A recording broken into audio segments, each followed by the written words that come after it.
We're going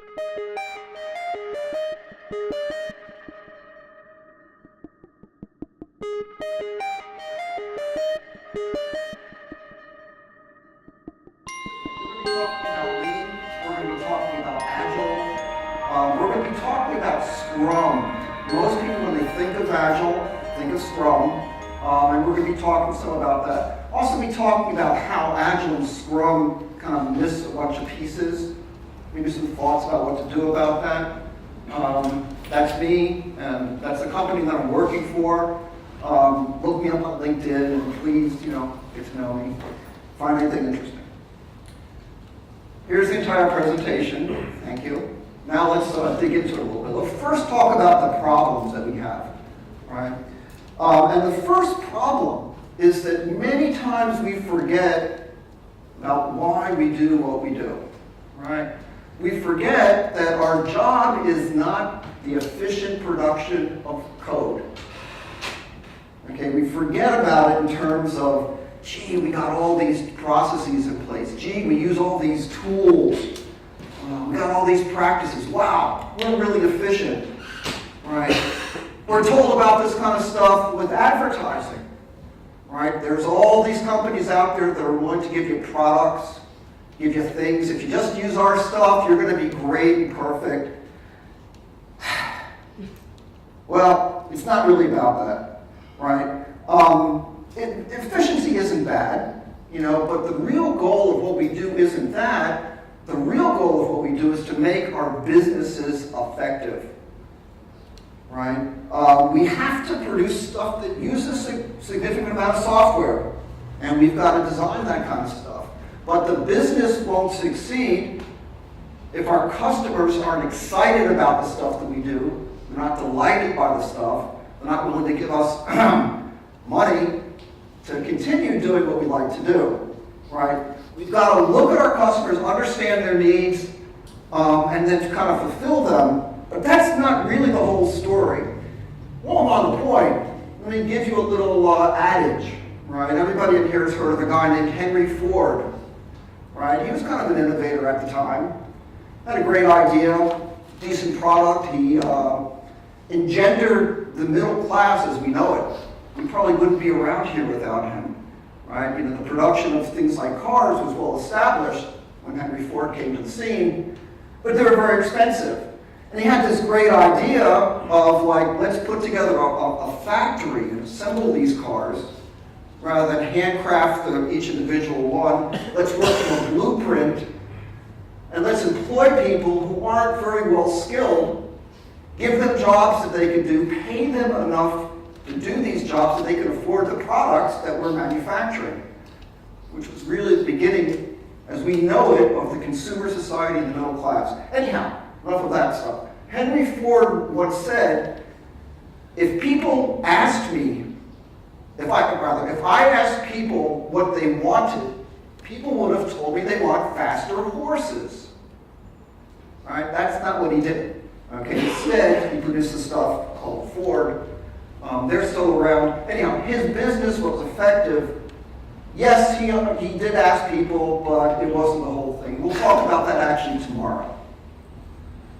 Okay? And while we're on this aspect, companies like to measure things, right? In fact, the adage kind of comes in of, we are what we measure, right?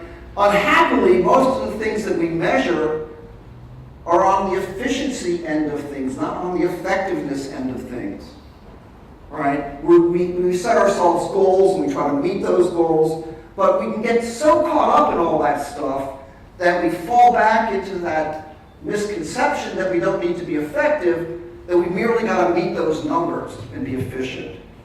It's a big trap, right? You say, well, gosh, that's nonsense. Right? We can plan our work. We can put the stuff together. In fact, I can point to endless number of project managers that talk about the fact that the projects that they worked on were on time, on budget, and on feature. Right? They worked under a contract that said, you got to do these things, you do these things, you'll be fine. The reality is that you're not so fine. right? Many times that kind of work fails, right? And when it fails, you get lots of bad things that occur, right? There can be ill will, and that's actually not even a bad outcome from something like this. Many times it will end in litigation, right? You're working under a contract, you're on time, on budget, on feature, you got the triple constraint all done, and then ends up in court. But the real tragedy occurs when the customer that you worked with no longer wants to be a customer of yours. Hello. And when that happens and you lose reputation, right, your competitor just won. The other thing that can happen, of course, is that you spend a lot of time pursuing markets where you compete, but the other guys win. And again, we'll talk more about that tomorrow when we talk about the strategy that goes along with portfolio management. But again, it's not just about projects and not just about the efficient delivery of projects. It's a big misconception, right? And when you do it successfully, it kind of feels like pinball, with like the real pinballs that go on in them, right? You do the stuff happy, you get everybody happy, you meet the objectives of the business, and the business gets to play again. So, where does Agile fit into all this stuff? As everybody knows, Agile as we know it today started in Snowbird, Utah in 2001, where they produced the Agile Manifesto. And like most other things, we can compare it by looking at an Agile adoption curve. Now this idea comes from Jeffrey Moore in the book from 2001 called Crossing the Chasm. People are familiar with that book? Yeah? Okay, anyhow, he talks about segments in the market, right? These people in the beginning, they're the real innovators and early adopters, right? They're happy to embrace change. They're very happy to try something out. Now, at the very end of the scale are what they were called laggards, okay? Why should I change? Everything is great. I don't need anything new in the world. Right? There's a group of people called an early majority where you've actually scaled and your new product, in this case a way of thinking, a mindset, okay, is out there, and to get from the crossing of that chasm between the early adopters and the early majority is a difficult process for most products. Right? There's a late majority that are easier to maintain, their advertising affects them well, blah, blah, blah. Sure. Okay. I've been told not to wander past the white line. If I do, just yell. Yeah. Okay. Anyhow, if we look at Moore's chasm issues against Agile, here's how we kind of work. All right? I've been around since the beginning of this stuff, and I'll tell you, it was actually really fun. You teach a course, you work with people directly. Everybody's having a good time. They're kicking butt. Everybody loves it. All right. Now, for the last 7, 8 years, been working primarily. Started off with early majority people, right?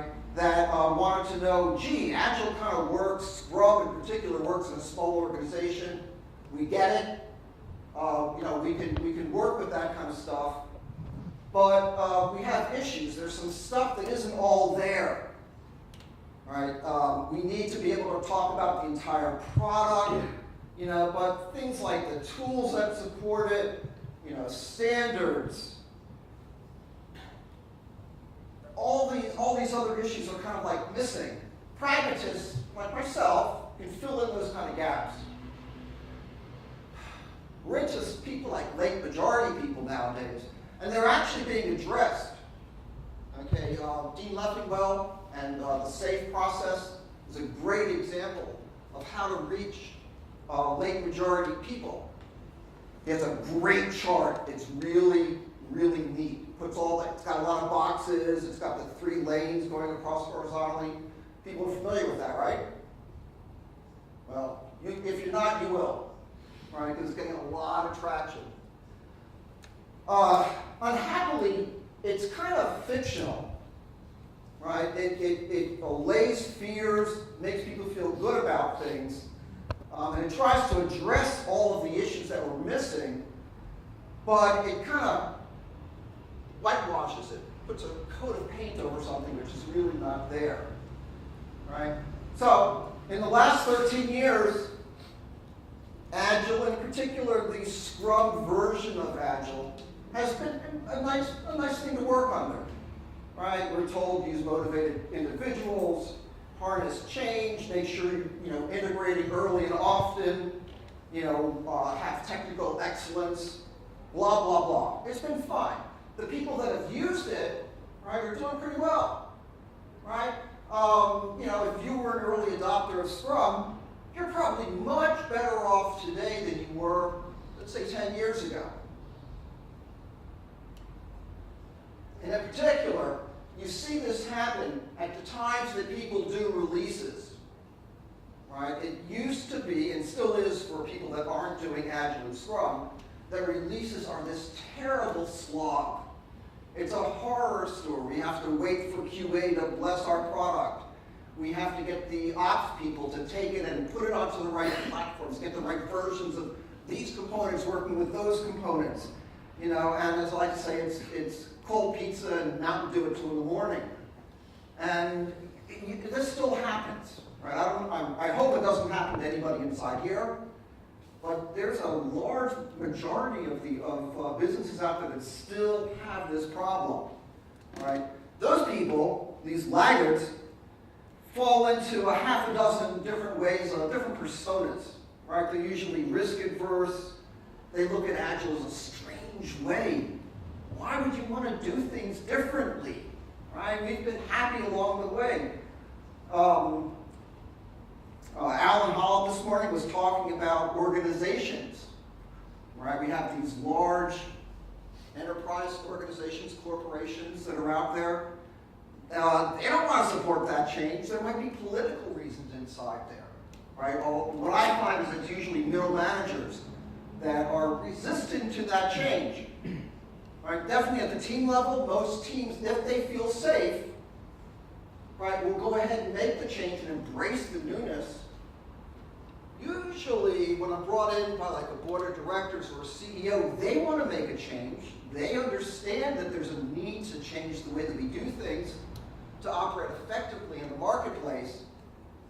But it gets into, the implementation of that becomes a problem as you start going down the layers. Okay? Financial accounting, believe it or not, is one of the problems that faces way too many organizations. Has to do with the way that we expense versus capitalize, GAAP principles, FASB, doctrinaire, right? I'm not sure what they call it in this country, right? But the way that we account, it becomes a problem because I've actually seen this. People won't even start working on product work unless they figure out all the financials beforehand. As an aside, I have a degree in law. I don't practice very often, but it's kind of a fun thing to have. Lets you read through stuff and give advice. If you work with lawyers and you work with accountants, tell them what you want and tell them figure it out. Don't let them run your business, right? They're there to serve a purpose. Use them for that. Anyhow, a lot of organizations, typically the bigger ones, typically the laggards, tried Agile, it's failed, they blame the process, not themselves. Other people don't even want to try, right? You come in and you start to explain the difference in the way that we approach work, and they say, oh, no, that could never work around here, and give you 20 reasons why it won't, yet not want to even try to make a change. Right? So that's been a problem. So what can we do about that? Well, we can kind of raise their comfort level. We can talk to them. many times unhappily what they want is a case study from an organization exactly like themselves that's made the change and has been successful. If there's another organization that's been that successful exactly like themselves, they're probably out of business by this time. Right? So you're not going to find a lot of those case studies. You've got to unveil their fears, tell them about what can be better. But most of that stuff really doesn't work. So what are we going to do? Well, what we're going to have to do to address their fears is to talk about the values and principles that others earlier on have really worked through. And it's because most of the people that are in upper and middle management have history associated with them. Okay? When they grew up, especially in manufacturing, as we're going to talk a little bit about, they are able to look at lean and the lean manufacturing stuff. Right? We're going to have to look about how to not do Agile, but how to be Agile. Right? And to do this, we're going to have to get a handle on what's called the Toyota production system. Right? The stuff that we do in Scrum, stuff that we even do in Agile, is actually just a dumbed-down version of what that stuff is about. So let's move on to that. What has lean got to do with it? Okay, has a lot to do with Takeshi Ono. Right? He's the guy that kind of invented the Toyota production system. He wrote the book. Right? When he was getting involved in this stuff, W. Edward Deming was actually working in Japan, became very decorated in Japan, was unknown in the States, right? Even though he did a lot of stuff for the, process control during World War II with defense contractors, after that war was over, they said, well, we don't need you anymore, we're going to go back to business as usual. Right? And the truth of the matter is that when you're trying to do something that's different, that's really important, you can't just make one small change and expect that everything is going to get better. Again, I'm speaking from a state's perspective. When World War II occurred, they did stuff like have tin drives. Okay, everybody donate their spare tin from used cans because we need them for the defense industry. Actually, that's nice. It can help. But what actually kind of was more instrumental in winning that war was they decided to make a big change. They stopped manufacturing cars. Okay, starting in 1943, said no more cars. We're going to use all those plants to manufacture tanks. Now, I'm not saying that an organization has to shut down completely, but you can't expect to do just a small, tiny, insignificant change, like change all of your templates to include the word Agile in them, and expect that it's going to make a difference. Back to the story.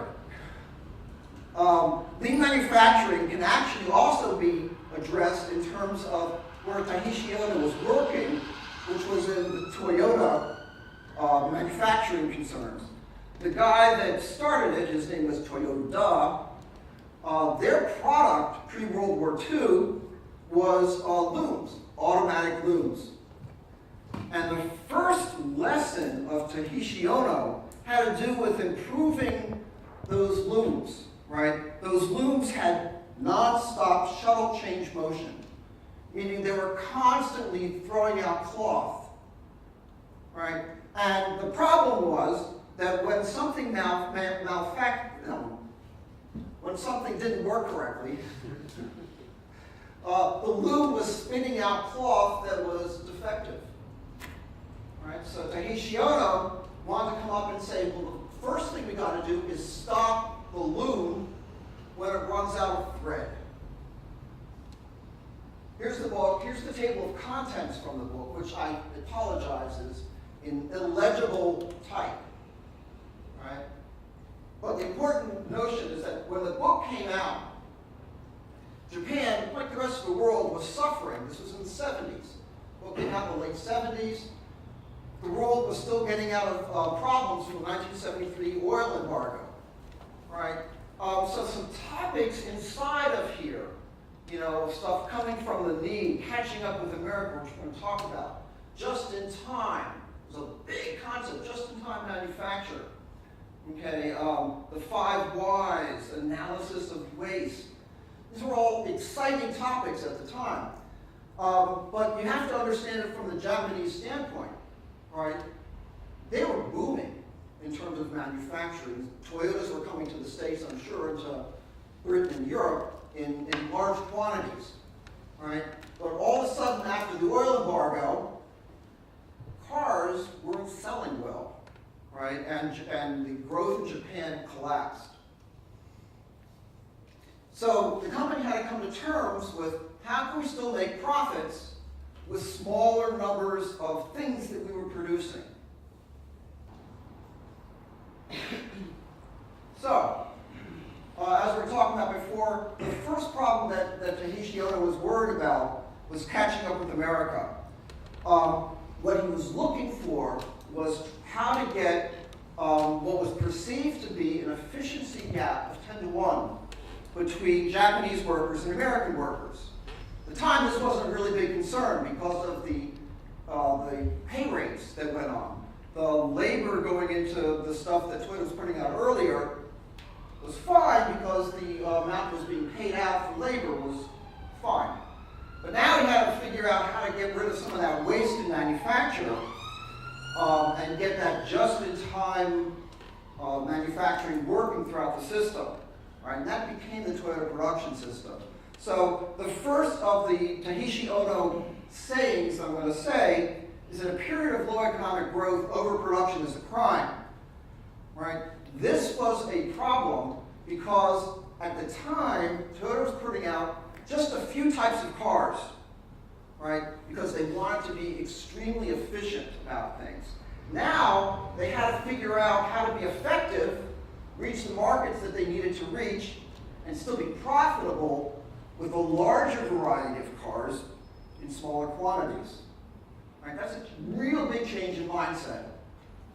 Right? We're in that kind of a mode.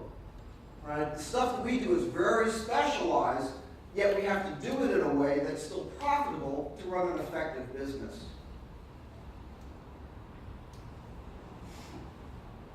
So, there are lots of things that are out there nowadays that want to try to address those concerns. Okay? Safe is one of them, less is another one, disciplined agile delivery is the other third one. Right? And the people are fine. Okay? The Leffingwells and the Scott Amblers of the world, they're all well-intentioned. Right? They have great-looking diagrams. But I guarantee you that you're not going to be safe just because of a great-looking diagram. I can guarantee you that if you don't go through and look deeply at what this stuff is all about, and you just follow through on the motions of what those processes tell you, then you're not going to be much better off than where you were before. There was a series on television called Numbers a few years ago. Anybody seen that? Yeah. There's a great quote about that, right? If you want to feel better, take a pill. If you want to get it right, you better face the truth. Right? Lean. Right? Lean is going to be the way to get to a true transformation. Okay? Because once we understand why it was put into place, we're going to get past whatever simplified processes we have that are out there. It also gives me a nice way to get and address late adopters. As I said before, they are more comfortable talking in those terms. So let's get down and start talking about them. Photo production system. The waste that we're going to talk about have an acronym called TIMWOOD, so you can run through that in your mind as we talk about these seven deadly wastes. Right? I'm going to first talk about it in its intended manufacturing context. We're going to talk about how it relates to software development. We're going to see what Scrum and Agile have to say about it. And then we're going to close each of those with what Agile misses and where we typically find the problems, and even have a little bit of what we might want to do about that. All right? So the T, TIMWOOD, transportation. Transportation waste is found every time you start moving your products around, right? Every time you move them, you can damage them, right? You can lose them, you can do all kinds of bad stuff. You'll see it by looking for things like carts, things to move things around with, locations to store them at, fixtures to put them in, right? And big inventory management, right? That's how you typically see that kind of stuff. In software, we typically see it in things like handoffs, right? We typically see it when we can't talk to the real person that has the need, right? And we have a development question. Is there a question in the back? No, sorry.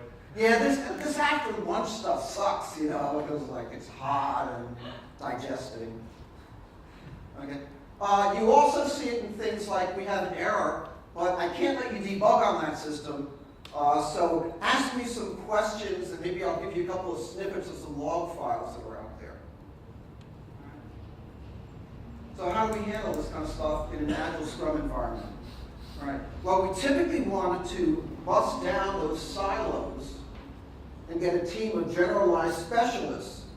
We want to co-locate them closely with one another, right? We want to have collaboration in a high bandwidth environment, right? We don't want to waste time asking questions and then getting responses. Who in here asks questions in emails, right? And then gets responses from whoever they asked the question from in an email, maybe immediately, but usually a day or two later, especially where there's distributed teams, right? We want to work, if we can, in a single stream fashion. Now, the way to understand this is, who in here works on more than one project at a time? Oh! We've hit the jackpot. All right, then we're going to go into the story. Yeah, that doesn't work, okay? There's a book written on the topic called Lean by James Womack. Now, at the time, James Womack was a professor at MIT, and he was also a consultant on the side. He was talking about processes and lean processes. And he had a newsletter, remember those?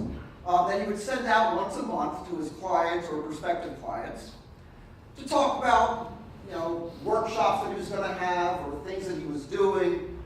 You know, this is pre-blog days, right? He had two young children, two girls. One was 5 and one was 9. So, wanting to be a father as well as a consultant, one Saturday that it was time to go stuff envelopes with the newsletters, he brought his girls over and said, "Hey, you guys want to play a game?" And they said, "Sure, Dad. What's the game?" He said, "We're going to stuff envelopes." Great game. So he said, "What I'm going to do is I'm going to split the number of newsletters in half. You'll have half and I'll have half. Then we're going to see who can stuff them the fastest." Sounds reasonable so far. All right, the girls said, "Oh, great, Daddy, we know how to do this." Remember, they're 5 years old, 9 years old. They said, "We're going to take them, we're going to take, you know, each of them, we're going to fold them, put them in a pile. Then we're going to take that pile and we're going to go and for each of those, we're going to put them in an envelope. And then we're going to take them and put them in another pile where we're going to put a stamp on it. Then we're going to put them in another pile and we'll put the addresses on it. Then we're going to put them in another pile and seal it. Then we'll put them in the pile and the postman can take it away." And James said to the girls, "You sure you want to do it that way?" And they said, "Yeah." He said, "Who taught you that?" Right? These girls knew assembly line work already at the tender ages of 5 and 9. He said, "What I'm going to do is I'm going to take a flyer, I'm going to fold it, I'm going to put it in an envelope, put the stamp on it, put the address on it, seal it, and then put it away." He was doing one at a time. They were working in large batches. Okay? Now, if I ask the question, who won? Naturally, the professor / consultant won, right? But why? The why in that has to do with the fact that there was all this waste going on of putting them into piles and making sure the piles don't fall over. We're going to talk about the defect waste that occurs later. Right? If they folded the first flyer wrong, they would have a whole stack of flyers and none of them fit inside the envelopes. A huge amount of defect waste. Right? Anyhow, you'll see an applicability to this. Single streaming is the goal. It's not always possible. But I guarantee you that when you plan to task switch between n number of projects, that there's a ton of waste associated with that context switch. Right? You're going to lose focus. You're going to start committing all these wastes. First one is the transportation. That's where it starts showing up. Think as we're going along, batching, right, which is the antithesis of single streaming. You can find waste in that with all of the 7. Okay. By the way, of those people that work matrixed, how many work in more than 2 projects at once? How many work in more than 5 projects at once? Holy moly. Yeah, there's, what's his name? Weingarten wrote some stuff talking about the number of projects versus just the efficiency inside of those. And by the time you work on 5 or more projects at once, his quote, I'm not going to go into today, was that it's kind of random trying to figure out when anything is going to end because of the loss of just efficiency along the way. Forget about effectiveness, right? All right. Well, what does Scrum and Agile miss talking about transportation? Well, I've already kind of hinted about geolocation, right? When you're geo-challenged, you're going to have to find some tools that help you deal with the problem. Now, the common sorts of tools that people reach for are the ones that the software vendors that are out there, such as the will try to provide to you, right? That might help. Many times it hurts more than it helps. The simple things, right? Instead of, if Alan was talking about this morning, you got a Scrum board. Unhappily, I can't see the Scrum board in New York and Bangalore at the same time, right? So, people say, oh, we'll use, Agile software management tools. How about something simple like a video camera on the Scrum board, right? And it's up in both places at once all the time, right? There's another concern in transportation. I think I went into this one last year, but I have this thing about this fetish, about product versus platform concerns, right? Platforms are the things that we put together that allow us to build our products from it. So especially in a large enterprise, there might be some components that are put together which are used within the organization. Think of Microsoft and things like Olay and the COM work that was done back in the 90s, right? They made these things so they could build lots of products off of them. That also means, right, that they now have 2 streams of work which don't necessarily go together, right?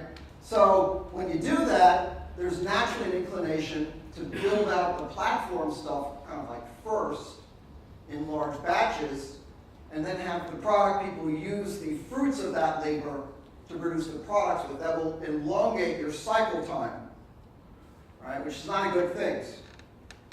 I had to add this one because I had a client where the CIO was so proud when he announced the organization a separation of church and state between development and QA.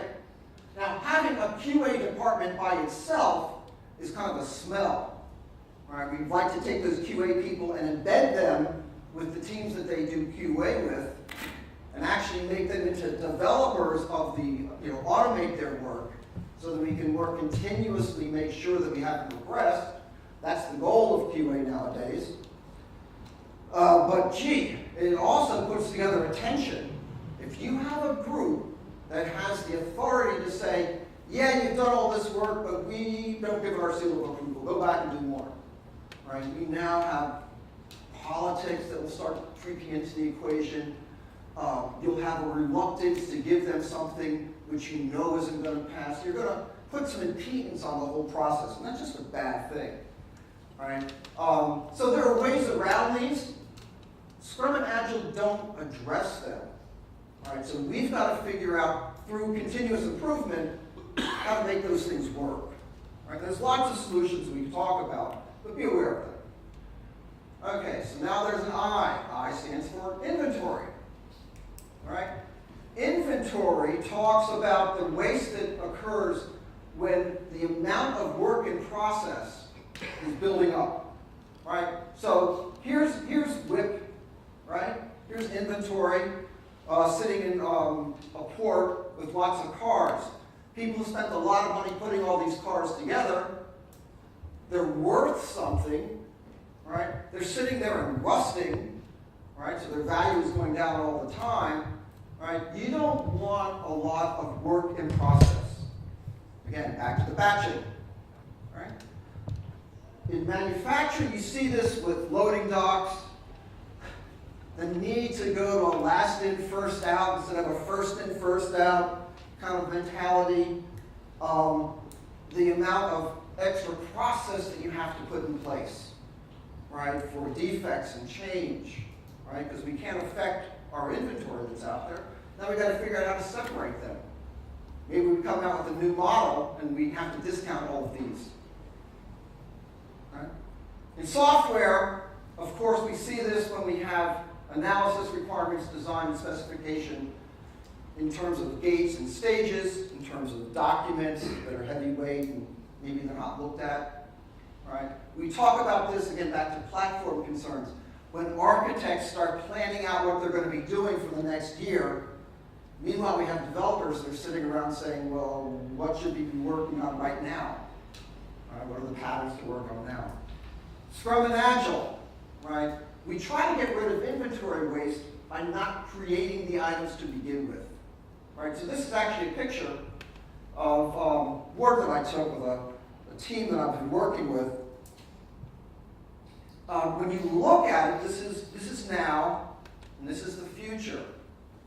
And instead of taking and splitting up all the stuff that is way out in the future into small areas, we leave it alone.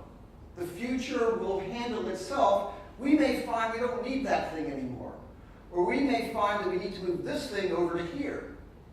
Right? And there's no need to split up stuff beyond what we need right now. Right? We want to keep a memento of it that's out there, but we want to break it down just in time. Right? And in Agile and Scrum, this means breaking down the stories when we do things like iteration planning, or maybe a little bit less when we do like release planning and whatnot. Right? We want to match the level of effort that we have to do to cover the risks of not doing it. The quote, if you're going to do one, okay, you can put this, like, tattoo it backwards on your head or something so you can see it when you look at yourself in the mirror, right, is delay decisions until the last responsible moment when we have the most information and make the best decisions, right? So we tell product owners, look, you understand the business more than we do, right? We want to work with you. We want to understand why you're asking us what this is that you want, right? But we tell them to single stack rank backlogs, right? And we tell them don't put too much in there, right? If there's too much stuff, there's 100 items instead of 10 items in a backlog, right? The effort of keeping it in a single stack rank doesn't increase by 10, it increases by 10 squared. Right? If you have 1,000 items in there, it's not 100 times, it's 10,000 times harder. Right? What do we miss? Well, back to that nasty stuff with platforms and products. We got a component mentality, right? We create dependencies. Now, not only do we create dependencies, but we typically split off the work from our platforms and products into different teams, right? So now those become process dependencies, and they typically are handled with one being first and the other being second. Optimally, they're like finish-to-finish constraints. Right? The other thing that we do in terms of inventory is we decide, oh, we should be writing stories. Let's write a bunch of stories. I once was coming to a client to do a transformation, and they'd heard of Agile, they'd heard of Scrum. And when I got in there, they showed me, I said, all right, here's how we're going to write stories. And they said, yeah, we've been writing stories. And they showed me this wall of hundreds of stories on it. I said, what are we going to do with that? Right? You can write too many stories, right? You want to make them really precise for the stuff that you're about to do and very cursory for the stuff that's out in the future, right? That will allow you to maintain it. And we're going to talk a little about that kind of stuff tomorrow from the strategic content, not today. Okay, the movement waste. Now, movement contrasts with the transportation waste. Transportation, we're talking about damaging the products themselves, okay, by moving them around. In this waste, what we're talking about is the waste on the entity that's moving them, right? So there's wear and tear on the equipment, injuries to workers, right? Accidents that could occur. Takeshi Ono, when he was talking about this, was talking about workers who had to spend time sharpening their drill bits so they could create precise holes. So they would take them and walk them over to the grinding machine, then walk back. Right, the bits themselves were wearing. Right, and there were lots of solutions that were posited, like bring the grinding machines closer, maybe make one for each worker. That way they'll lose less time. Or if you look and ask things like 5 whys and understand the root cause of the problem, not trying to just fix the defect, but fix the problem. Real problem is they weren't using lubricants when they're drilling the holes. Right, so the drill bits were wearing out too quickly. Right? In software, there's that task switching stuff that we already kind of alluded to. And if I had more time, I'd love to go into the neuroscience behind this. Right? Because the brain can't process really 2 things at once, okay, like the cortex. It doesn't work that way. Right? So we can't really multitask. Right? I know if I ask people, can you multitask? They say, oh, we're great at that. I could be at a meeting and answering emails. And it's like, no, you're answering emails. You were sitting in the meeting, but you weren't part of it. Right? We also see this when we try to force teams to use enterprise solutions. So like, okay, we're going to do continuous integration at this company. Everybody uses Jenkins. Why? Because I say so. Right? That isn't the right way to do this. This is going to cause, a waste in terms of the people using it. It's going to affect them. Right? In an Agile and a Scrum fashion, I like to say we bring the projects to the teams. Okay, rather than forming teams around projects, teams get to know one another. They don't have to waste learning how to interface with one another. Right? We don't matrix them with a project plan and then mesh the 2 together. Look at load factor, load utilization for each team member and say, gee, we solved it now, everybody's efficient. We also, and I know what Alan's going to say about this, like when we do our iteration plans, and we say, this is what the next 2 weeks is going to look like. We want to try to single stream that as much as possible. We don't want to go every day and reevaluate it and say, oh, well, you know what, let's stop doing this one, let's do this one instead. Oh, you know what, let's stop doing that and do this one instead. What we want to do is say, we've made a plan. The worst that we have is 2 weeks where we worked on something and it wasn't the right thing to work on. Yeah, we kind of know that. It wasn't the right thing to work on. So you're allowed to change, it's legal. But it should be rare that you make changes in your 2-week Scrum iteration plans. Unhappily, we have problems with this in terms of debt. Right? We know we have problems with our code. When's the time to take out to go fix those problems? All right, when do we start making better products with no defects at all? Portfolio analysis is another big issue that we want to work out, because we do at a strategic level want to plan our supply versus our demand for our time. Talk about that one tomorrow. Movement. W, on waiting. So waiting occurs when we have goods that are being processed, or not being transported, but are just sitting around, right? And a large part of the life that a product goes into is actually in wait time, right? So again, back with that lean thinking book from Womack, right? Talks about Coke in a can, right? And he took the entire process of what it takes to assemble Coke and put it in an aluminum can, right? It actually takes 320 days in reality. But when you look at what time was spent in waiting, right, at 320 days, the vast majority of it is wait time. It only takes 3 hours to make a can of Coke, right? There's digging it, there's the oxidation to take out the bauxite, there's smelting it, another 2 hours there. Then you have to fill the can with the soda water and whatever else they put into it. If the people at Coca-Cola could figure out how to get rid of all the waiting, they would in a heartbeat. Their profits would shoot up because the cost would go down so much.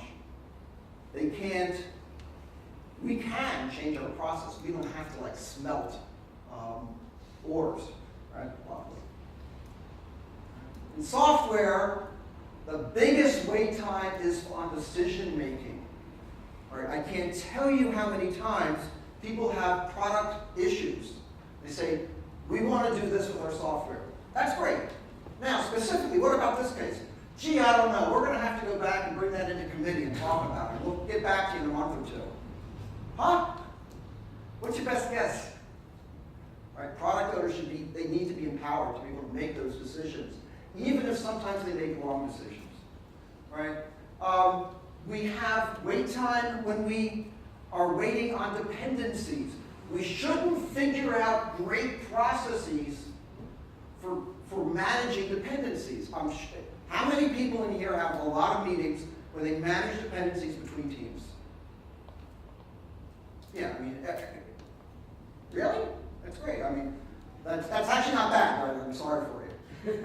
But a lot of customers I talk to have these innate processes for managing dependencies. Don't manage dependencies, break dependencies. Take all the things that are dependent upon you, make them part of your delivery organization, and work only on small slivers at once. Right? That gets rid of the silos, that gets rid of the specialized activities. Right? We don't want to wait on them. Because we end up waiting anyhow, even though we planned around it. In Scrum, we make the product owner a full-time member of the team. In a highly collaborative, co-located situation, if you got a question, you ask the PO. The PO will give you an answer. Right? We get rid of all the administrivia by putting Scrum Masters around. They get to do all the dirty work. Right? We want to, the big secret is we want to keep the people on the delivery team focused and single stream on getting stuff done. Right? We want to take, as I was saying, those specialized talents, the people in silos, and bring them to be part of our teams. And we ask light planning to synchronize daily, okay? So that we are sure that as a team, we're all working together rather than kind of going in separate Brownian motions and hopefully getting things done. And even though I'm not much when it comes to sports, and especially rugby, where the word Scrum comes from, which I know you guys know a lot more about it than I do. Teams usually work together collaboratively, to run the ball down the field. They don't just do every person for themselves and look at me, I can run faster than you, right? So we want to make sure that we're always working together. There's that last responsible moment dictum to go in with that, right? We always want to make forward progress. Unhappily, there are times when we can't do co-location. Especially in today's world, where we spatially geolocate teams in different areas of the globe, right? The one that we can do something about was the thing I was talking about before, accounting. Why is this in there? Because I've seen it occur, right? Having developers account for their time, especially when they have like multiple stacks of things to do, that's ridiculous, right? And many times it's something that I can't even give Scrum Masters to do because it's knowledge that only developers know. But there's a huge difference between being so precise in the amount of time that's spent on doing this task or that task, right? And that's what accounting calls for, is precision, that we're forgetting that that's not very accurate, right? Airline schedules are extremely precise. Airline schedules are not very accurate, right? We measure time because we can, right? It's not the most important thing to measure. Progress is better to measure. That's hard to do, right?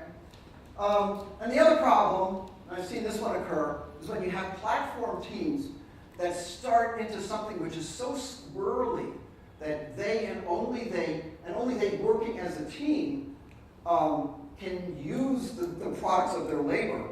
You have a huge problem. So you have lots of members on delivery teams that are waiting for platform teams to do something for them. Right? And again, we can talk about that. We talked about last year, platform versus product concerns. Overprocessing. Overprocessing occurs anytime we do more work on something than a customer requires us to do. Right? That typically occurs in manufacturing when we have components that we use for assembly that are more precise, higher quality, whatever, than what we really need. Right? And you can see this with lots of heavyweight processes that are out there. Here we're talking about manufacturing, right? Where we're trying to finalize our design. Right? We want to get all the requirements right before we commit to a blueprint to start building something out. Now in software, we see this in gated processes, right? Sign-offs, cycles of that. Okay, it's a dead giveaway. Another dead giveaway occurs when we have gold plating instead of using code that's plenty good enough that will be refactored in the future. I've actually seen teams, and this occurred within the last 6 months, a team that was trying to migrate from a MySQL database, just using JDBC, right, to communicate with it, to an Oracle database. And rather than say, well, let's just change the few things that are going to be a little bit different, like connections, they actually went through and added a whole new abstraction layer, just because. It's like, are you ever going to go back and use that other one? Why are you so, worried? But, again, if you start seeing problems from a, wow, we could make this even better with another abstraction, that's going to be your fallback position. You're always going to do that, right? You also see this in the traditional world where people come up with a mantra of, I'm in the code, so I think in the future we're going to need this feature, I'm going to code it now. Unhappily, most developers don't have a good vision of the future. I don't know if anybody really does, right? As the stock market. And 90% of the things that we as developers think are sure to be used in the future are either just plain old wrong, or they're done a different way. And now we have more code to maintain. And the amount of labor that it takes to maintain n lines of code is 1/4 the amount of labor it takes to maintain 2n code lines, right? So the code that we don't have to put in, unnecessary code, is code that we don't have to maintain. In Scrum, we like to think about time boxing, right? Now, time boxing, Alan said some derogatory things about this morning, right? Time boxing isn't an alien concept for most people. I don't know of anybody that went to college that didn't time box and cram at the end, right? Because you're forced to do it. We understand about it. I like to think about it more in terms of, coming from an electrical engineering background, right? They're good sync points, okay? And the more frequently we can sync up and make sure that we have a full build, okay, and integrate our code back to trunk all the time, the better the quality is going to be because we're integrating early and often, right? So yeah, there's something weird about burn down charts. I get it, right? But it's not the end of the world. Again, this is how we do it in Scrum, right? The other thing about this is that we bring product owners in, right? And we like to separate, and we should, the stuff, the asks, the whats, and particularly the whys. Why are we asking for this thing, right? And we're saying, business product owners, it's fine. That's your domain. You ask that stuff. You may have some ideas about how we're going to go about it, but don't tell us how to do it. On the delivery teams, we'll talk about how to do the work and who does the work. And if we keep that kind of mentality of, we understand some of the stuff about the whats and the whys, but we're responsible for doing the who's and the hows. Product owners are responsible for the who's and the hows. They might have some, the whats and the whys, they might have some idea about the hows and the who's, but they don't get to control that, right? So that kind of makes sense, right? What we miss, okay, is cultures inside of organizations that pit themselves against one another, right?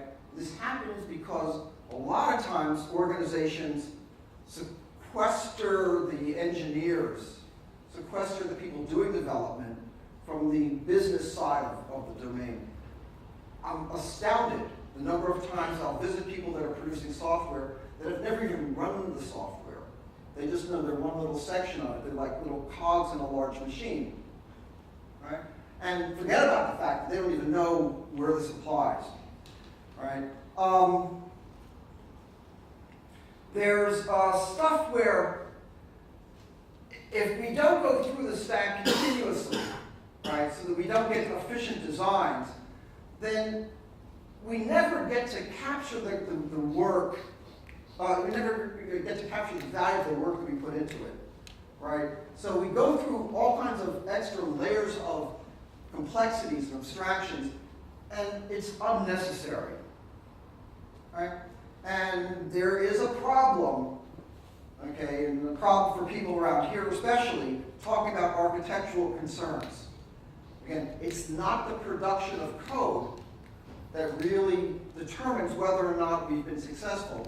It's that our business is successful. However, in the future, if we don't take a look and worry about the overall structure of the code, i.e. those things that are hard to change over time, i.e. the architectural decisions, then we're going to have problems with it. So, story to go along with this. Anybody here from Sweden? Okay, good, I'm not going to offend anybody. Back in the 17th century, Sweden was a fairly large concern when it came to naval operations. And they were going to get a new flagship for their navy. And they were going to call it the Vasa. And because it was going to be a flagship, no cost was going to be eliminated. This is a model of what the Vasa was going to look like. However, the Vasa was beleaguered with a lot of what we would call nowadays feature creep. Right? They came out with these new cannons and said, oh, the Vasa's going to have those. They said, oh, the British have like 2 layers of guns. Oh, we'll put those on the Vasa too. And they did all this stuff. There was a lot of what we would now look at as feature creep, haggling, wrangling, backyard politics. By the time they were done with the design of the Vasa, to get it out on time, they had to hastily construct it. Well, they did that, and they launched the ship 3 years later in 1628. However, because they didn't look at the architectural concerns, they took the Vasa, put it out in water, within 1,300 meters, which is not even close to a mile, right? And there was a small wind, the ship just keeled over and sank. Okay, and we don't like that in software. The analogy has to do with architectural concerns and trying to please everybody all at once without doing iterative design and validation. Overproduction. Okay, overproduction occurs when you have more product available than what is required. In other words, you're not doing just-in-time manufacture. It's a little bit different than inventory, right? Although if you overproduce, you're going to get inventory, right? But you can also do this internally, where you're not consuming everything that you do, and you're not getting a laminar flow, which is a flow without drag through your process, right? And the common sign that overproduction is occurring is when you start having lots of processes to manage demand, right? And try to smooth over large batch effects, right?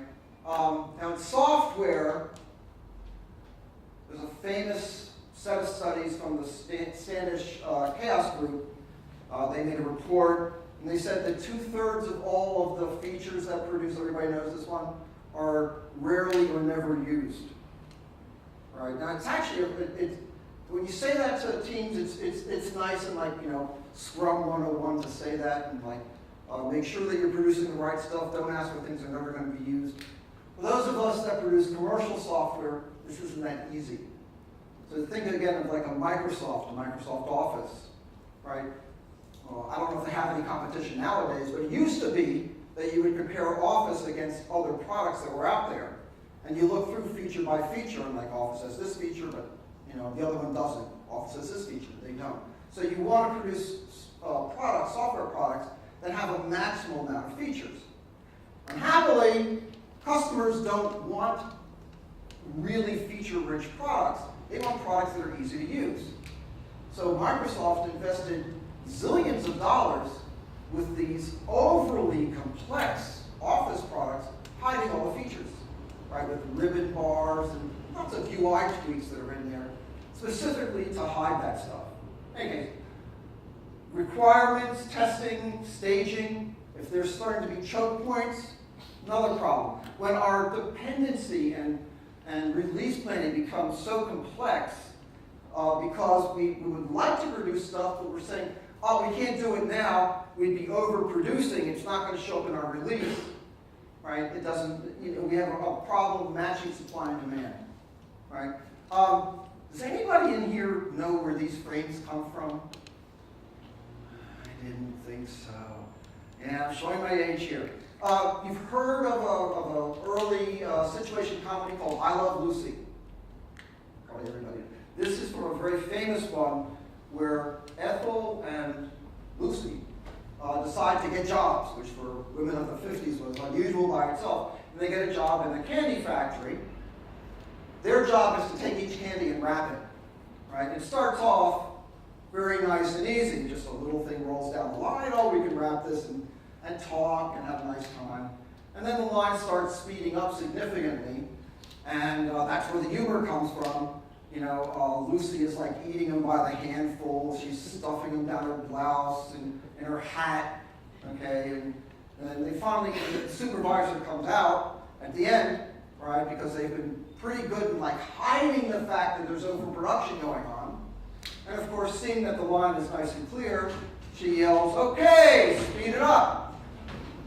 So yeah, if you and you see this all the time in the office, right?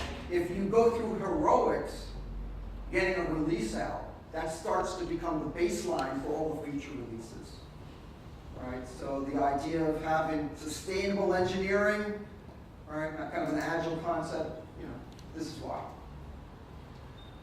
All right, in Scrum and Agile, product owners become pigs with the delivery team, right? They get to say when we put stuff in, when we get the biggest bang for the buck, so to speak, right? We have our teams composed of everyone that we need to create the software with, right? We have a Scrum board, Kanban board is really what it is, right? Where people come in, they don't get the work assigned to them, rather they pull work from the board. They work together in that little session that we call the daily stand-up or the Scrum, right? They do their daily planning. They figure out the best way to allocate themselves to get the work done, right? And to do this, we are making sure that we don't overproduce and figure out how to put together our own little silos, kind of like Womack's kids, right? We want to make sure that we single stream and get the stuff done rather than have to balance out supply and demand, right? But it doesn't work efficiently when delivery teams are only infrequently engaged, right? So in a typical sort of an IT setting, where maybe a department doesn't get to make requests of delivery teams too often, they'll put together a huge batch of requirements, and they'll ask for everything in the kitchen sink.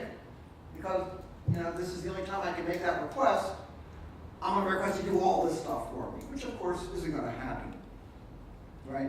If you have a culture in your organization where everything is over-planned, right, not tested, okay, especially in organizations that find that they don't have time to do the proper cadence associated with iterative development and iterative testing, right, and just say, okay, we're going to do all the coding, everything will go great, it'll all, we can put together a release, everything will go great, we'll test it, let QA run through it a couple times, everything will go all great.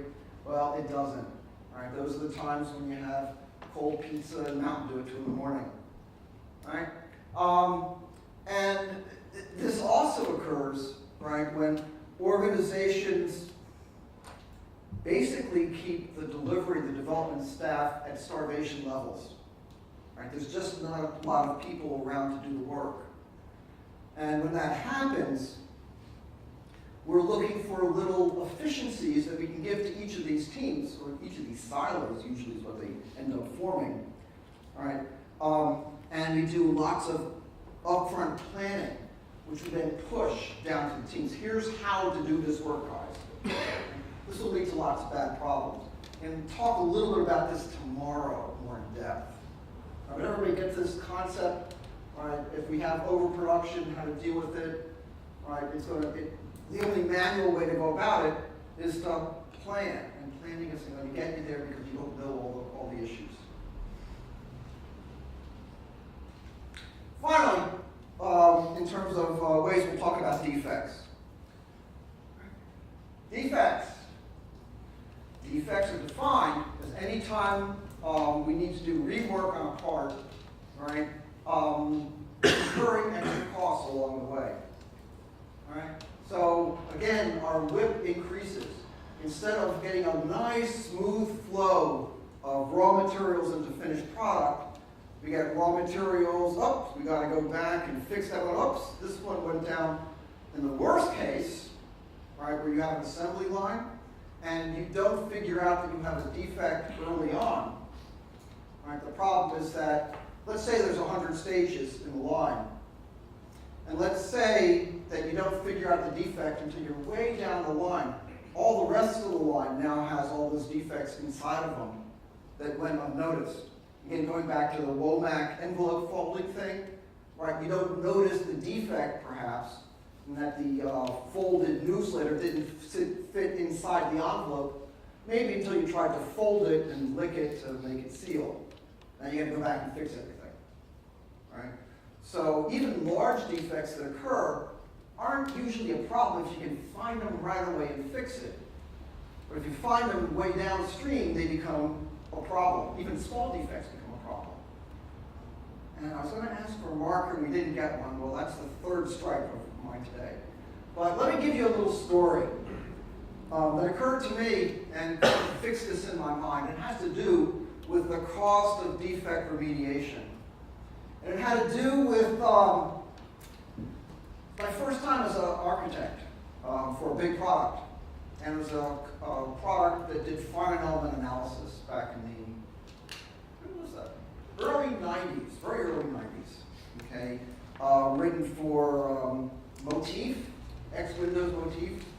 Finite element analysis is a really hard problem. All right, it's not an easy thing to put together. And we had lots of planning around how we were going to go do it and the approach that we had. I had about 100 people, that worked in the organization with me. And we were late. We had a conference coming up where we were going to announce our product, but because everybody knew that the product was going to be announced at the conference, our sales went to 0. This was not a good thing for our company. So one day I was in the men's room. Since this applies to everybody but 2 individuals, you all know the uncomfortableness when you're standing at a urinal, right? There's rules, right? Guys here, blank here, then a guy, then blank, and a guy, right? That's the way it works, right? I am there, and who walks in but Lou Delmonico, the CEO of the company, right next to me. Well, that's a fall right there. You don't do that. And then he makes the second mistake. He starts talking to me. Right. And Lou says, "How's it going, Howard?" "Great, Lou. Nice to see you." He says, "Well, how's the development stuff? When are you going to be done?" "Real soon now, Lou, honest." And I quickly, move away, wash my hands, go into the hall. Lou's on my tail. All right, Lou comes out into the hall and says, "Listen, I got something important to talk to you about." "Okay, what's up, Lou?" And the CEO of the company, and he talks, you listen. And he says, "Hey, can somebody throw me a marker?" And of course, somebody runs inside, gets him a marker. Lou goes up to the wall. And you're going to have to see me use this marker just to use it in your mind. And draws a diagram where he puts a line like this, like axes on for a plot. Then he draws a curve, right, kind of exponential, kind of, quadratic. All right, and I say, Lou, you're putting marker on the walls. And he says, "Nah, don't worry about it. You know how much we're spending in development for Patran? A gallon of paint at Home Depot will cost $10. I'll fix it. This is important." So what he said was, now look over here. Again, this is at the top, on the upper left of the chart, with time going in this direction and dollars going vertically. So up here, he said, this is the point that occurs on the cost of defect remediation for something like cars. If we were to design a car that had disc brakes that were too small, these cars were failing in the field, this is what it costs the company. It could kill the company, right? They don't want that. So now on the other hand, we move the pen down, or a lot less cost, and a little further closer to, now. So if we find the defect in final assembly, well, we can stop and go fix everything. It'll still be expensive, a little bit embarrassing, maybe it's going to delay the introduction of the model, but people aren't going to die. So now, and then he starts going way lower on the curve, closer to now. Says if we can find the defect, and it's just in the time when they hand manufacture a prototype, and they bring it through the parking lot to see if the wheels fall off. We find the defect back there that we had disc brakes that were too small. Nobody dies. We don't even have to manufacture a bunch of cars. It's fine. So now our product, and he showed me right at the very beginning of the curve, okay? So now our product, when the engineer draws the circle and says, I want a disc brake, we want the software to come back and say, 9 inches isn't big enough, you need 12. Then the cost of fixing it is like 0. Right? This applies, of course, to the work that we do. Right? If we have defects that are caught by our customers, it can kill us. If we have defects that are caught by QA, before we release, that can be bad. If we have defects that we can find when we're doing, project level, product level, I should say, integration. Again, not so great. Okay. If we find the defects when we're still working inside the IDE, maybe in our unit test, that's where we want to be. Right? So the cost of defects can be a real problem. Right? So when do we see this in software? Well, here's one way we see it. Right? Defects happen. Right? Software is a tough business. It's like the most complicated, complex thing that human beings have ever endeavored on. Right? Especially nowadays where you start measuring code bases, not just in tens of thousands, or not just in millions of lines of code, but bigger. Right? I was saying before, a major defect found close to the time that the defect occurred is usually not a big deal. We can fix it. right? But when we get minor defects, such as that 9-inch disc brake that should have been 12 inches that starts failing and killing people on the road, that can be a killer, right? It can cost us a lot. So, how do we deal with this stuff? Well, the Scrum process itself, okay, even without engineering practices, and we'll talk about that in a second, those engineering practices, right, are going to be things like continuous integration, test-driven development, all that goodness, right? Even just the standard processes in Agile/Scrum goes a long way. Because the idea is that you develop a little, test a lot, right? Integrate early, integrate often, right? And we keep our WIP, our work in process, low. Then, when we start mixing in the rest of the kind of stuff that we want to do, right? CI, automated unit testing, acceptance testing, regression along with that, automated deployments, right, to get towards continuous delivery, right? And the whole idea of craftsmanship, right? We get closer to the point where we can always say, we're always ready to ship. That's where we want to be. Okay, unfortunately, we get pushback. Okay, organizations that are starved, right? They don't have enough people that are out there. They're going to come back and say, well, look, we don't got time to get better. We got commitments we have to meet. Right? Test-driven development can be described because it's a lot like dieting. Right? You know that it's good for you, but it's really hard to keep up with it. Right? If we push work to teams so we can meet deadlines rather than pull work, that iron triangle that we're used to, right? The iron triangle of resources, features, and time, it's actually not a triangle, it's a tetrahedron. Right? There's another vertex on it that says quality. So if you push a team and say, you've got to get this stuff done on time, on budget, on feature, sometimes they can do it with heroics, but the quality will flatten out. So you don't want that to happen.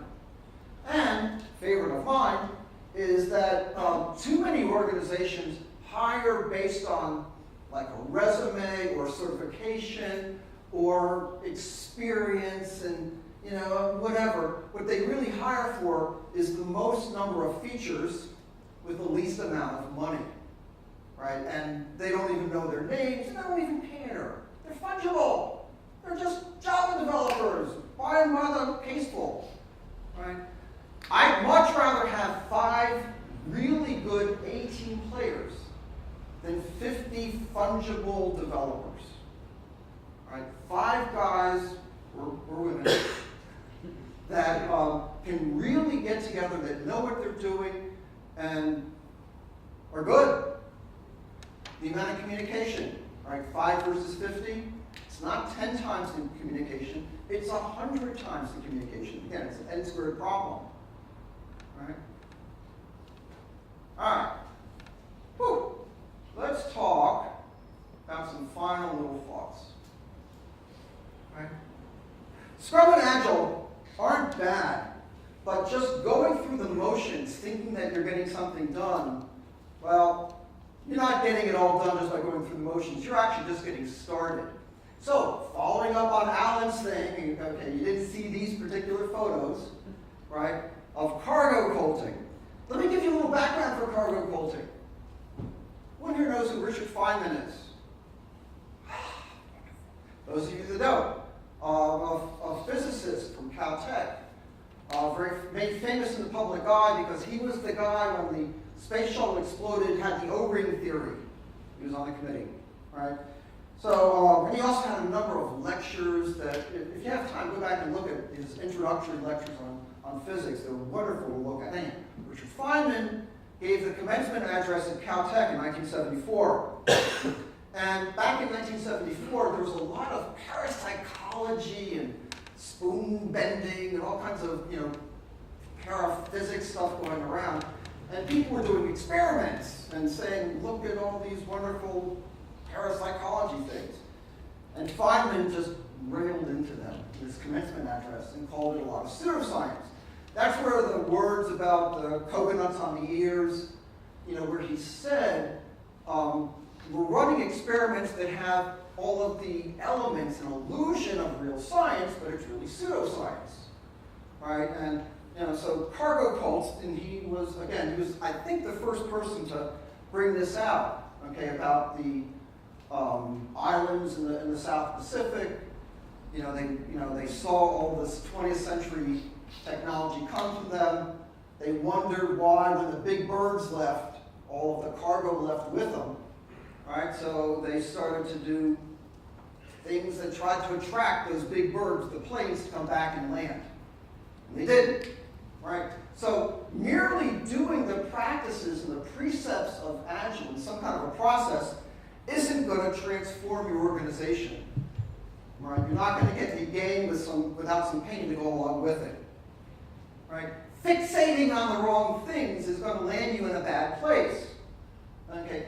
For example, this is like this never happened before GPSs, right? Every year, there's like 5 or 6 cars that go into the middle of lakes because they fixate on where the GPS is telling them to go, right? And this is where they end up. Or fixating on the fact that I think I can make it in there.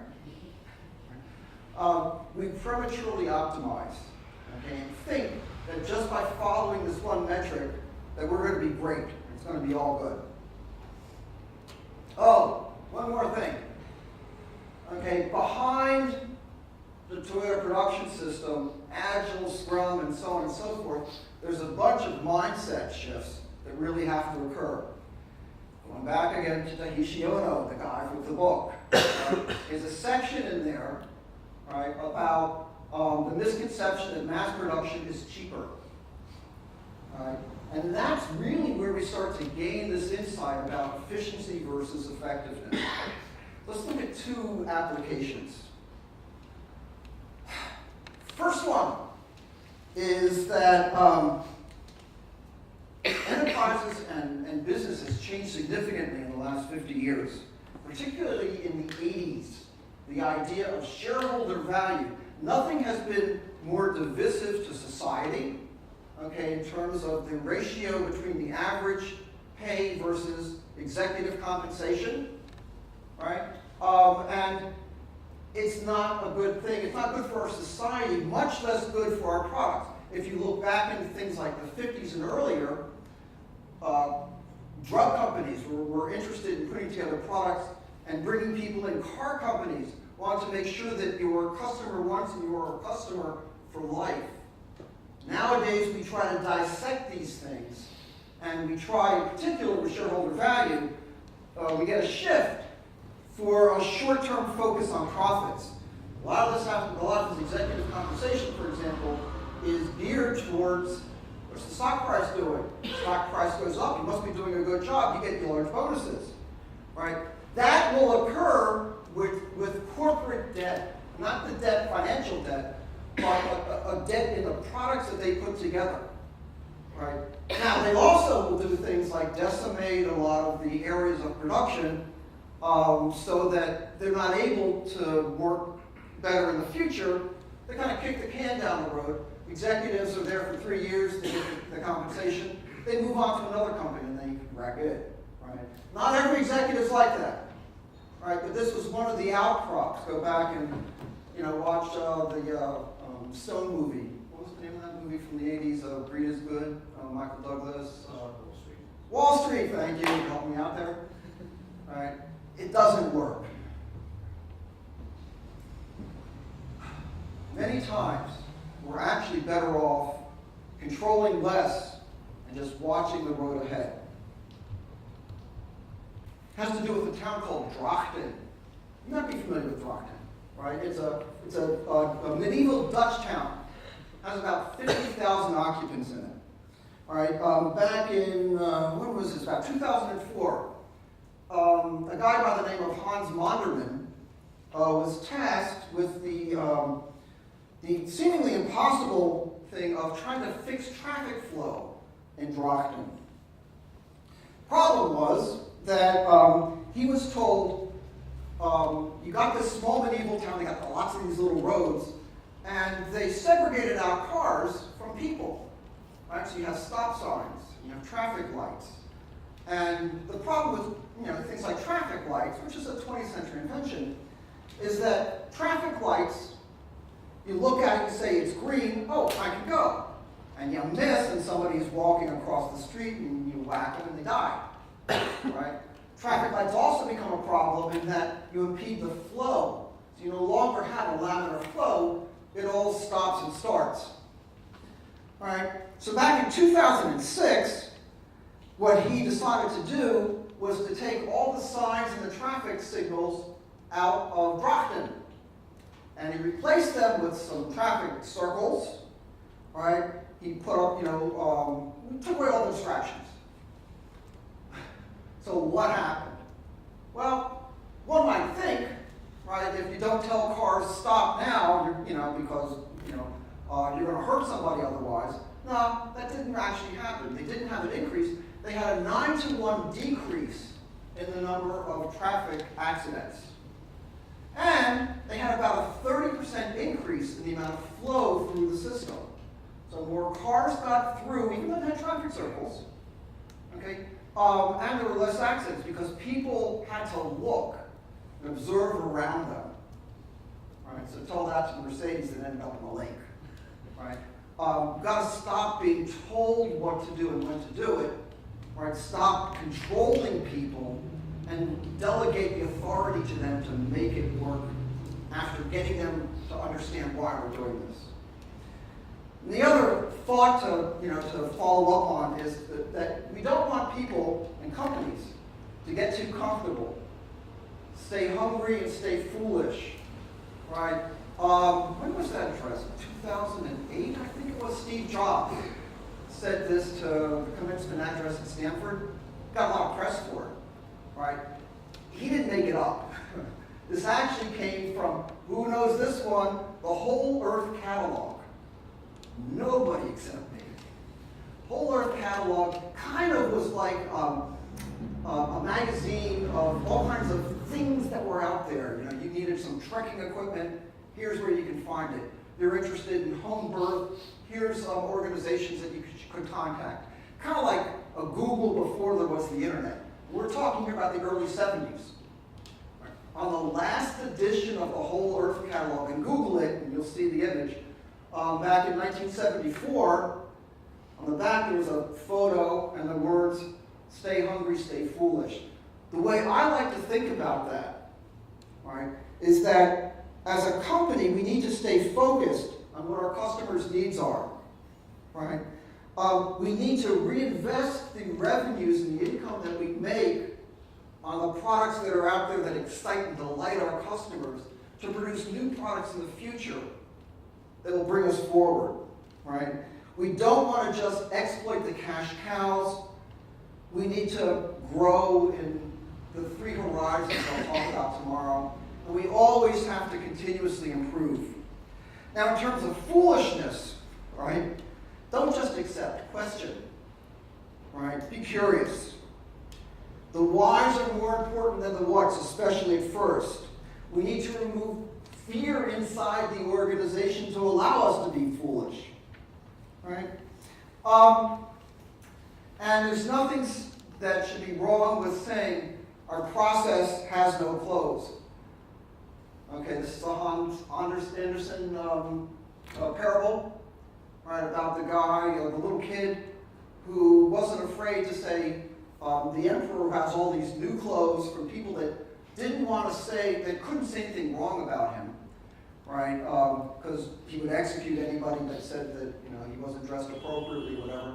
Dressed in no clothes. The kid's son said the emperor has no clothes. We have to be not afraid. We have to have enough fear removed within the organization to say, stop. Our process actually has no clothes. We have to change it. And that pretty much sums it up. Thanks for all the fish. We will now have some questions, answers, we'll debate, and we'll depart. Thank you.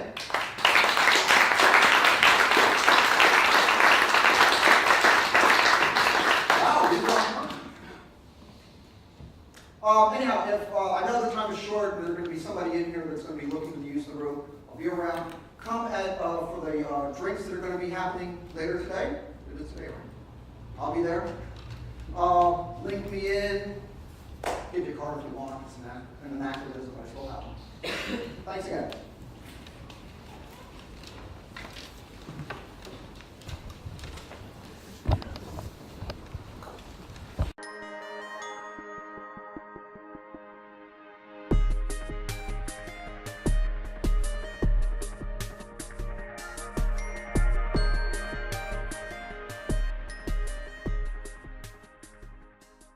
That we don't need to be effective, that we merely got to meet those numbers and be efficient.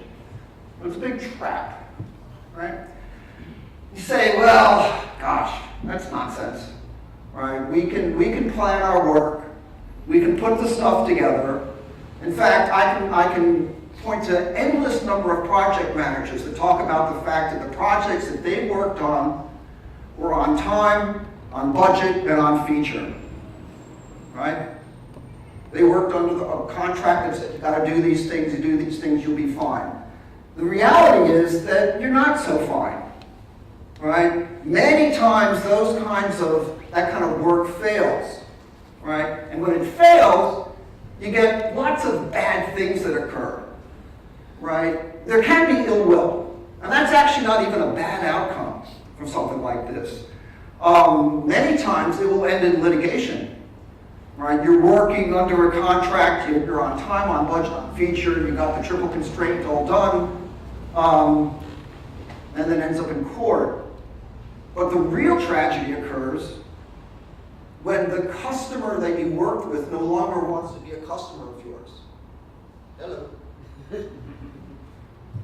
And when that happens and you lose reputation, right, your competitor just won.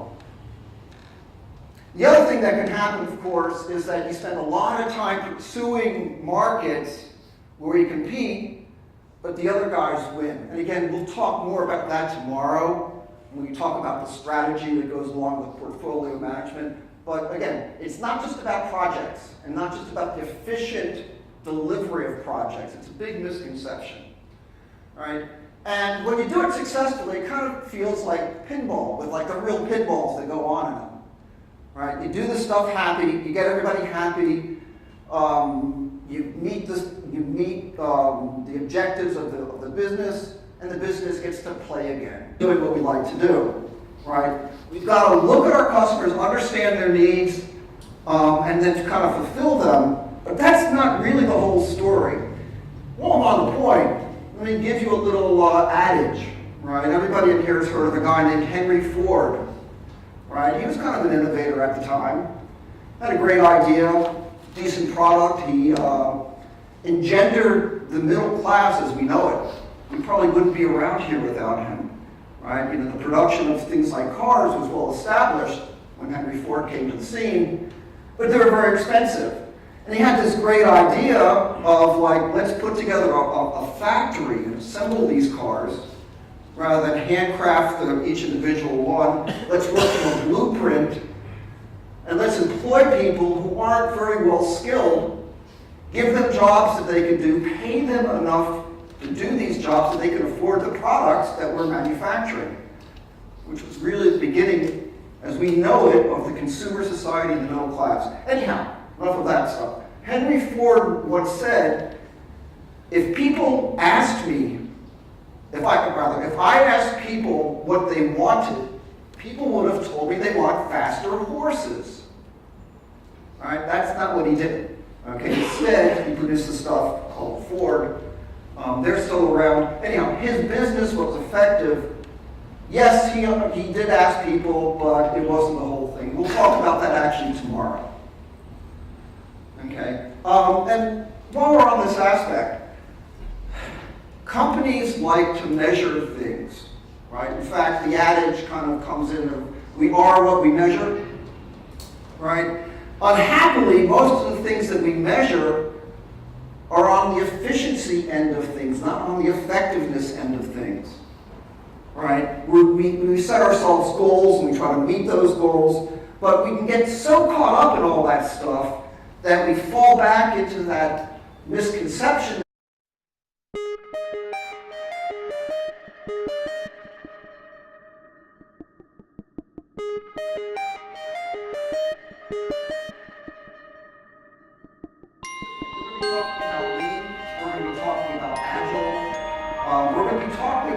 Scrum. Most people, when they think of Agile, think of Scrum, and we're going to be talking some about that. Also be talking about how Agile and Scrum kind of miss a bunch of pieces. Maybe some thoughts about what to do about that. That's me, and that's the company that I'm working for. Look me up on LinkedIn, and please, get to know me. Find anything interesting. Here's the entire presentation. Thank you. Now let's dig into it a little bit. Let's first talk about the problems that we have, right? And the first problem is that many times we forget about why we do what we do, right? We forget that our job is not the efficient production of code. Okay, we forget about it in terms of, gee, we got all these processes in place. Gee, we use all these tools. We got all these practices. Wow, we're really efficient, right? We're told about this kind of stuff with advertising, right? There's all these companies out there that are willing to give you products, give you things. If you just use our stuff, you're going to be great and perfect. Well, it's not really about that, right? Efficiency isn't bad, but the real goal of what we do isn't that.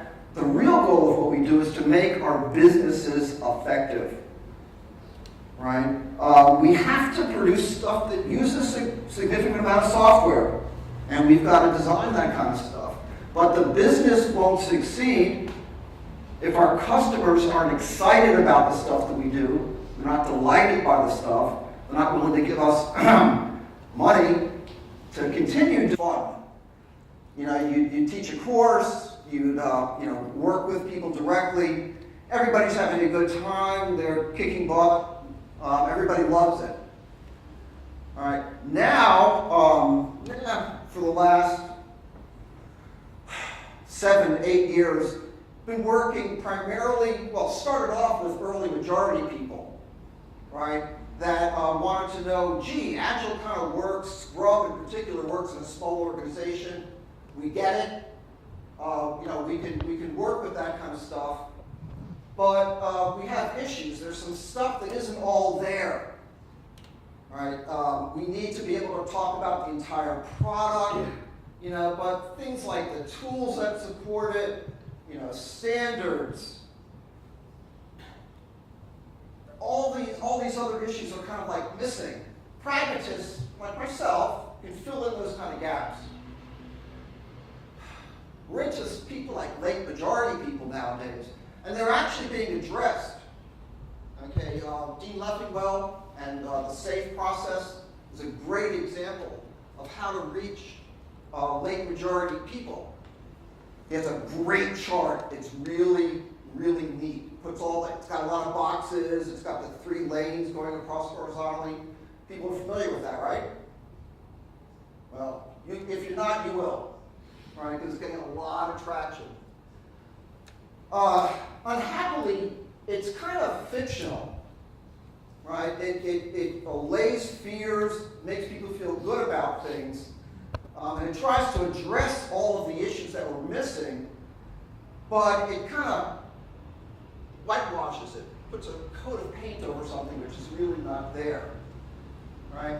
So, in the last 13 years, Agile, in particular the Scrum version of Agile, has been a nice thing to work under, right? We're told.